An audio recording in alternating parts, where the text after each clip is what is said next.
Ang mga devil fruits ay may natural na kapangyarihang pagbaguhin ang anyo ng nagmamay-ari sa kanila. Merong klase ng devil fruit na bumabago sa katawan ng isang individual para maging mga bagay.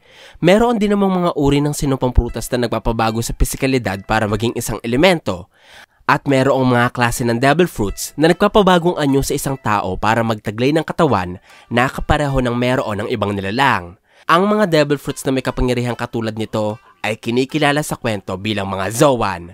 Sa video na ito mga idol, ipapaliwanag ko sa inyo ang lahat ng mga bagay na dapat nyong malaman ukol sa mga Zoans. Mula sa mga anyong na ibibigay nito, sa mga kakayahang na ipagkakaloob sa gumagamit ng prutas, at sa mga karakter na naghahari sa kategorya ng mga Zoan Devil Fruits.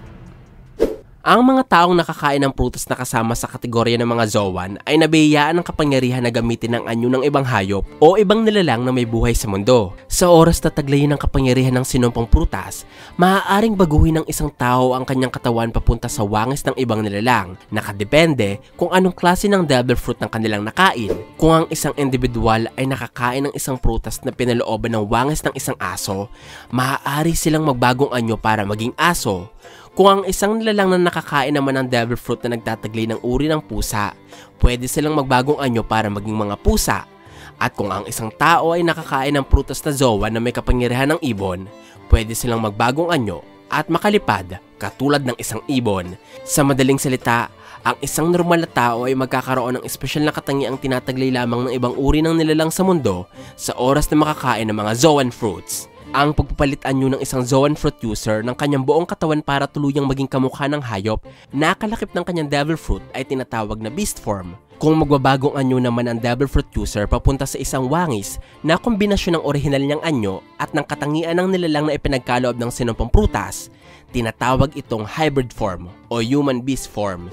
Ibig sabihin, sa human beast form, pwede kang maging taong lobo, taong giraffe na may espada, taong giraffe na may espada na marunong mag-breakdance. Pwede ka rin maging kalahating tao at ox, kalahating mink na leon at pagong, kalahating duwende at salagubang, kalahating ibon at kalahating chismoso. Kaya, kung nakakain ka ng devil fruit na nabibilang sa Zoan type at kung isasama natin ang orihinal mong anyo bilang tao, maaari kang magkaroon ng tatlong magkakaibang anyo. Ganun pa man, kung magagawa mo namang palawakin ang iyong kabihasaan sa paggamit ng Zoan fruits, pwede kang dumating sa punto na magbagong anyo na lagpas sa tatlo. Katulad ng ginawa ni Chopper na kahit hindi umaasa sa Rumble Ball ay kaya magpakita ng 7 magkakaibang anyo. Hindi katulad ng Paramecia at Logia, ang prutas na Zoan ay kadalasang nahahati sa iba't ibang grupo na tinatawag na series. Ang bawat series na ito ay nahahati rin sa iba't ibang klasifikasyon na kilala bilang model. Halimbawa dito ang Heavy Nomi o ang devil fruit na nabibilang sa mga series ng ahas at nahahati sa iba't ibang modelo. Andyan ang Heavy Nomi model Anaconda, Heavy Nomi model King Cobra at ang Heavy Nomi model Yamato no Orochi. Bukod sa pagkakapangkat-pangkat ng mga Zoan sa napakaraming series at sa iba't ibang modelo, nahahati rin ang Zoan sa 4 na klase. At una sa mga klaseng ito ay ang mga standard Zoans o mga Zoan na nakapagbibigay sa kahit na sinong kumain ng kapangyarihang makapagbagong anyo papunta sa mga nilalang o hayop na pangkaraniwang nakikita sa mundo ng One Piece o sa ating mundo. Halimbawa dito ang modelo ng Tori Nomi na nakain ni Pel. Ang sinumpang prutas na ito ay nakapagbibigay ng kapangyarihan sa pinunong gwardya ng Alabasta na makapagbagong anyo papunta sa isang falcon o isang ibon na madalas nating nakikita sa himpapawid. Halos katulad rin ito ng Mushi Nomi ni Bian na nakakapagpahintulot naman sa babaeng duwende na maging hornet o putakte, insektong laganap na sa ating kalikasan. Higit pa sa kanila, ang pinakasikat na standard Zoan sa kwento ay nakain ng doktor ng Straw Hats na si Tony Chopper. At ang sinumpang prutas niya ay ang Hito Nomi na tumulong kay Chopper para maging tao. Hindi lamang mga tao at hayop na kagaya ni Chopper ang nabibiyayaan ng kakayahan ng Zoan Devil Fruits sapagkat kahit mga bagay o gamit ay napagkakalooban din ito ng ibang anyo at buhay. Katulad mga idol ng bazooka ni Mr. Four na sila Sue, ang sandata ni Spandam na si Fangfried, ang nakakalasong gas na inipon ni Caesar na si Smiley, at ang espada ni Figurland Shamrock na si Cerberus. Lahat sila ay nagkaroon ng buhay dahil sa Zoan type Devil Fruit. Hindi pa nabubunyag ng kwento kung paano nangyaring ang isang bagay na walang bibig at buhay ay nakakain ng devil fruit para taglayin ang kapangyarihang nakapaloob dito. Ang tanging bagay lamang na alam natin ay kung sino ang nakadiskubre ng paraan sa misteryosong proseso na ito. At siya ay walang iba kundi ang scientist at inventor na si Dr. Vegapunk. Isa pa sa prosesong na-imbento ni Dr. Vegapunk ay ang paglikha ng artificial na Zoan type Devil Fruit o isa sa 4 na klase ng Zoan na nabubuhay sa mundo. Bagamat sinabi niya sa world government na bigo ang kanyang imbensyon, nagawa naman ni Momonosuke na makapagbagong anyo papunta sa isang dragon matapos makain ng bata ang naiwang prutas si Dr. Vegapunk sa dati niyang laboratorio. Patunay ito na tagumpay talaga ang doktor sa kanyang eksperimentasyong makalikha ng artificial na Devil Fruit. Bukod kay Vegapunk, isa pa sa nagtagumpay sa pag-imbento ng mga artificial Zoan Devil Fruit ay si Caesar. Ang mga artificial na sinumpang prutas na ito ay tinawag niya bilang Smile. Iba sa mga natural na Zoan fruit, ang mga taong nakakain ng Smile fruit at nagawang magtaglay ng kapangyarihang dulot nito ay kadalasang hindi magawang makabalik sa kanilang orihinal na anyo bilang tao. Bukod pa dito, hindi kagaya ng natural na Zoan fruit users, ang mga Smile fruit users ay nagkakaroon ng anyo na masasabi kong katawa-tawa. Nagmumukha silang mga taong tinubuan ng hayop sa katawan, o mga hayop na tinubuan ng tao sa katawan, o tinubuang katawan na may hayop at tao. Magulo ang kinalalabasan ng mga Smile fruits, pero ipapaliwanag ko sa inyo ang lahat ng tungkol dito kapag tinalakay na natin sa ibang video ang mga Smile fruit ng kwento. Sunod sa klase ng artificial Zoan ay ang pangatlo sa klase ng Zoan type Devil Fruit. Ito ay ang mga Ancient Zoan o isang klase ng sinupang prutas na nakapagbibigay sa kahit na sinong makakain ng kakayahan na makapagpalit anyo upang maging mga sinaunang hayop na nilipunan ng panahon katulad ng dinosaur. Hindi kagaya ng standard Zoans, ang mga transformasyong na ibibigay ng Ancient Zoan ay nagtataglay ng mga pisikal na katangiang hindi na makikita sa kasalukuyan, katulad ng napakahabang pangil ng isang sinaunang tigre, makapal at matigas na bungo ng hayop, at ang napakalakas na panga ng isang dinosaur. Dahil sa pisikal na anyo ng mga transformasyong na ipapagkaloob ng Ancient Zoan Devil Fruits, nagagawa ng mga taong nakakain ng sinupang prutas na ito na pabugsuin ang kanilang natural na lakas. Labis-labis kung ikukumpara sa lakas na naibibigay ng standard Zoan Devil Fruit.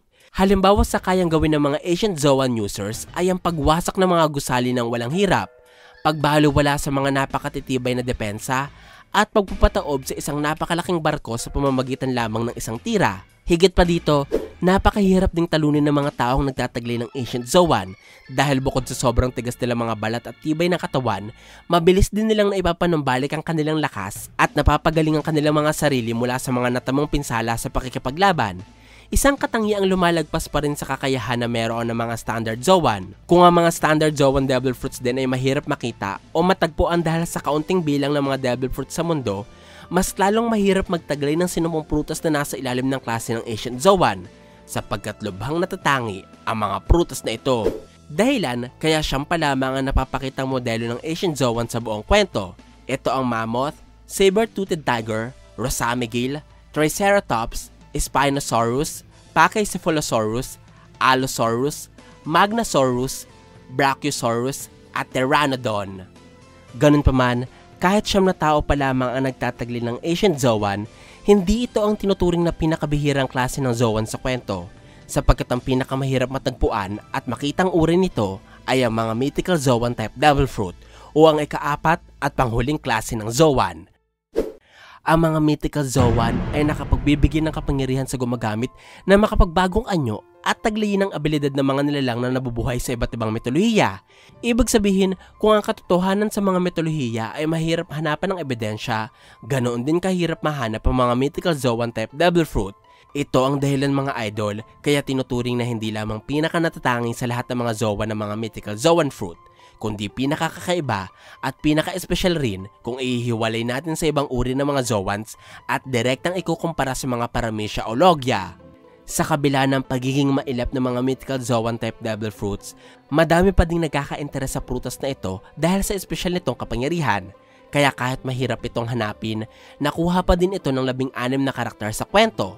Ang karamihan sa mga karakter na ito mga idol ay hindi lamang basta-basta dahil kabilang sila sa mga pinakabigating tauhan ng istorya.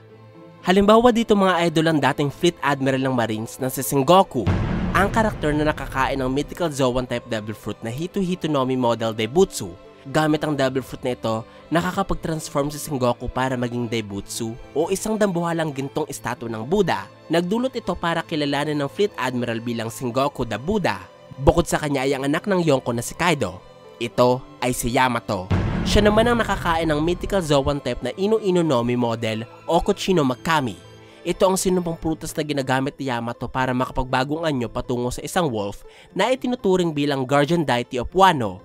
At syempre mga idol, ang isa pang pambihirang karakter na may mythical Zoan type Devil Fruit ay ang dating 1st Division Commander ng Whitebird Pirates na si Marco. Nakuha niya ang mythical Zoan type Devil Fruit na Tori Tori Nomi model Phoenix. Katulad ng mga nababasa o napapanood natin sa ibang palabas tungkol sa mga Phoenix, si Marco ay nagiging isa ding malaking ibon na may nag-aapoy na katawan at malalaking pakpak.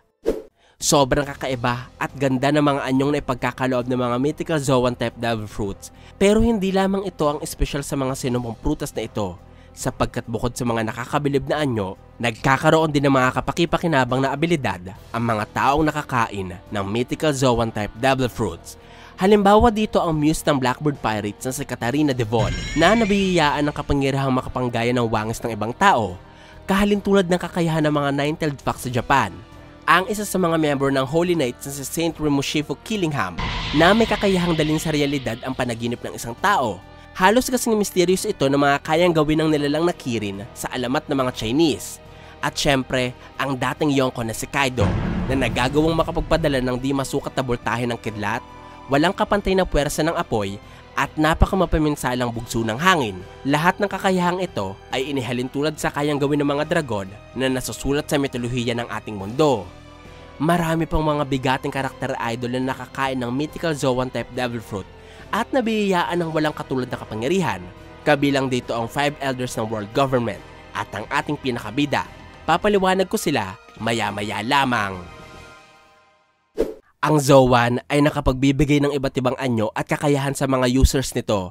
Ganun pa man, katulad ng kahit na anong klase ng Devil Fruit sa kwento, meron din itong mga kahinaan. Halimbawa, karamihan sa mga anyong ipinagkakaloob ng mga Zoan ay hango lamang sa mga pangkaraniwang hayop, kaya kadalasan, limitado lamang din ang kaya mong gawin sa pakikipaglaban.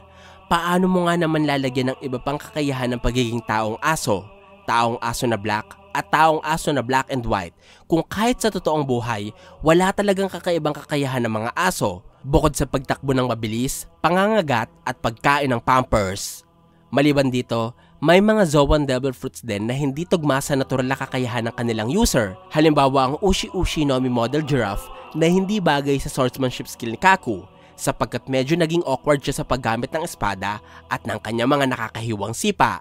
Dahil hindi proportion ang haba ng kanyang liig, laki ng kanyang katawan, at liit ng kanyang mga binti kapag ginagamit niya ang kanyang anyo bilang giraffe.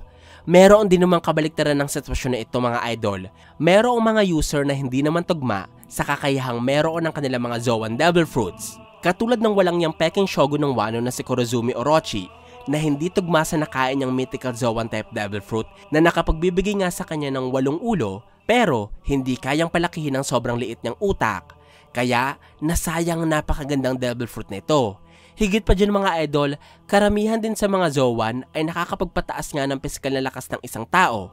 Pero kung hindi sila bihasa sa martial arts gaya ng Rukoshiki o hindi sila marunong sa paggamit ng sandata katulad ng espada, hindi nila magagamit ng maayos ang kahit na anong Zoan na kanilang nakuha. At madali lamang para sa ibang Devil Fruit users na talunin sila habang nasa anyo ng Zoan na para bang nakikipaglaban lamang ang mga ito sa normal na hayop ng kalikasan. Ganun pa man, sa kabila ng mga kahinaang aking nabanggit, merong isang bagay na dapat pa rin katakutan sa mga anyo ng Zoan. At ito ay ang kanilang awakened Zoan forms. Sa transformasyong ito, napapa-level up ng mga users ang kanilang physical na kakayahan. Mas nagiging mabilis sila, mas mahirap pabagsakin, at mas nakamamatay ang lakas. Napupukaw ng Zoan Fruit user ang kanilang awakened form sa tulong ng matagal na pag-iensayo at matinding kagustuhang lumakas. Pero, ang paggamit ng level ng kapangyarihang ito ay may kaakibat ding matinding panganib. Sapagkat may mga pagkakataon na ang likas na katangian ng hayop o nilalang na meron ng Zoan Devil Fruits ay nilalamon ng kaisipan ng kanilang mismong Devil Fruit user. Nagresulta ito para mawala ang pagkatao ng nagmamayari sa Zoan at kumikilos na lamang sila na parang isang halimaw. Ganito ang nangyari mga idol sa mga Jailer Beast ng Impel Down na nakilala natin sa tawag na Minotaurus, Mino Rhinoceros, Mino Koala, Mino Zebra at Mino Chihuahua. Ang mga halimaw na ito ay hindi na ipinakita ng kwentong nakabalik sa kanilang human form. Nagpapalagay ito sa atin na permanente na ang kanilang anyo dahil sa paggising nila sa kanilang kapangyarihan bilang Zoan. Sa kabila ng panganib na ito na nangyari sa mga Jailer Beast, meron pa din mga Zoan fruit users ang sinubukang gisingin ng kanilang mga sinupang prutas at nagtagumpay sa pag-awaken nito nang hindi nagpapasakop sa kanilang devil fruit, naging dahilan para magamit nila ang awakened forms habang nasa sarili pa nilang pag-iisip. Ang ilan sa pinakasikat na awakened Zoans na naipakilala sa kwento ay ang 5 matandang walang ginawa kundi pag-usapan ng buhay ng iba, ang 5 Elders. Ang 5 ito ay pare-parehong nagtataglay ng mythical Zoan type devil fruits at pare-parehong napukaw ang tinatagong kapangyarihan ng kanilang mga Zoan devil fruits. Binubuo ang 5 Elders nila J. Garcia Saturn, ang dating warrior god of science and defense, at ang gumagamit ng mythical Zoan type devil fruit, Model Gyuki, ang halimaw na pinaghalong toro at gagamba.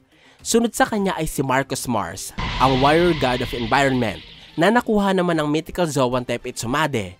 Ito ang ibong may malaahas na katawan at makulay na pakpak. Isa din sa 5 elders si Tapman Warcury, ang warrior god of justice na nakakain naman ng mythical Zoan type na bumabago sa kanyang anyo para maging Fengshi, ang dambuhalang baboy ramo na merong 4 na pangil. Kasama din sa kanilang grupo si Ethan Varon V. Nusjuro, ang warrior god of finance na merong mythical Zoan type devil fruit na Bakutso, isang kabayong kalansayang pangangatawan. At ang huli at panira sa forma ng grupo ay si Shepherd Jupiter, ang warrior god of agriculture na nakakuha naman ng mythical Zoan type devil fruit model, Titing Brown. Joke lang, model Sandworm, ang higanting burat na may malaking bibig. Ang 5 ito mga idol ay kabilang sa mga pinakamalalakas na karakter sa kwento sapagkat hinahawakan nila ang kapangyarihan ng kanilang posisyon sa gobyerno at ang kapangyarihang kaloob ng mga devil fruits. Nagdulot ito para katakutan sila ng marami at ituring sila bilang mga Diyos. Pero ang kapangyarihang tinatamasa ng 5 elders sa loob ng maraming taon at ang pagturing nila sa kanilang mga sarili bilang mga Diyos ay malapit na matuldukan.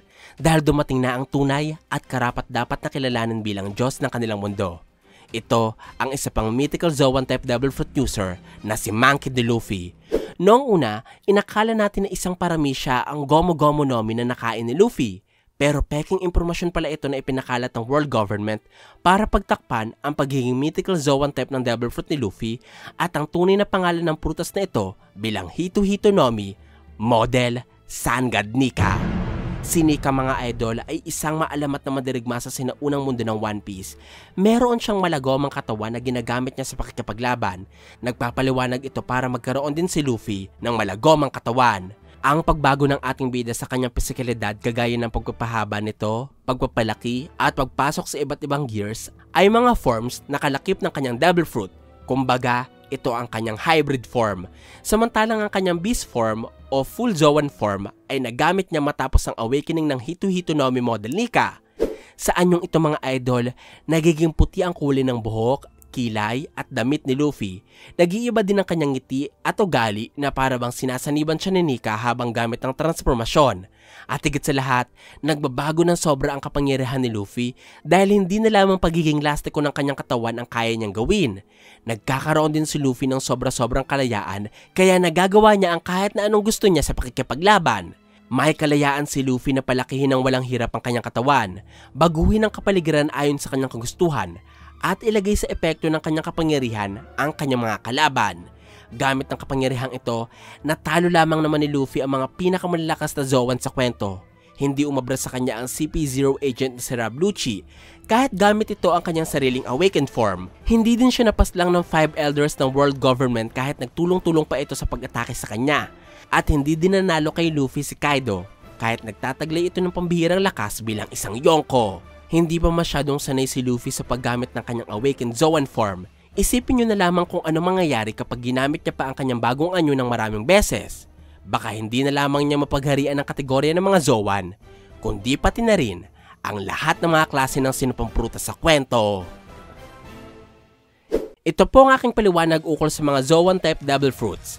Sana po ay nagustuhan nyo ang aking paliwanag. Kung meron pa po kayong tanong at gustong idagdag ay huwag po kayong mahihiyang magkomento sa ibaba. Maraming salamat po sa inyong walang sawang suporta. Ako po si JE. Hanggang sa muli!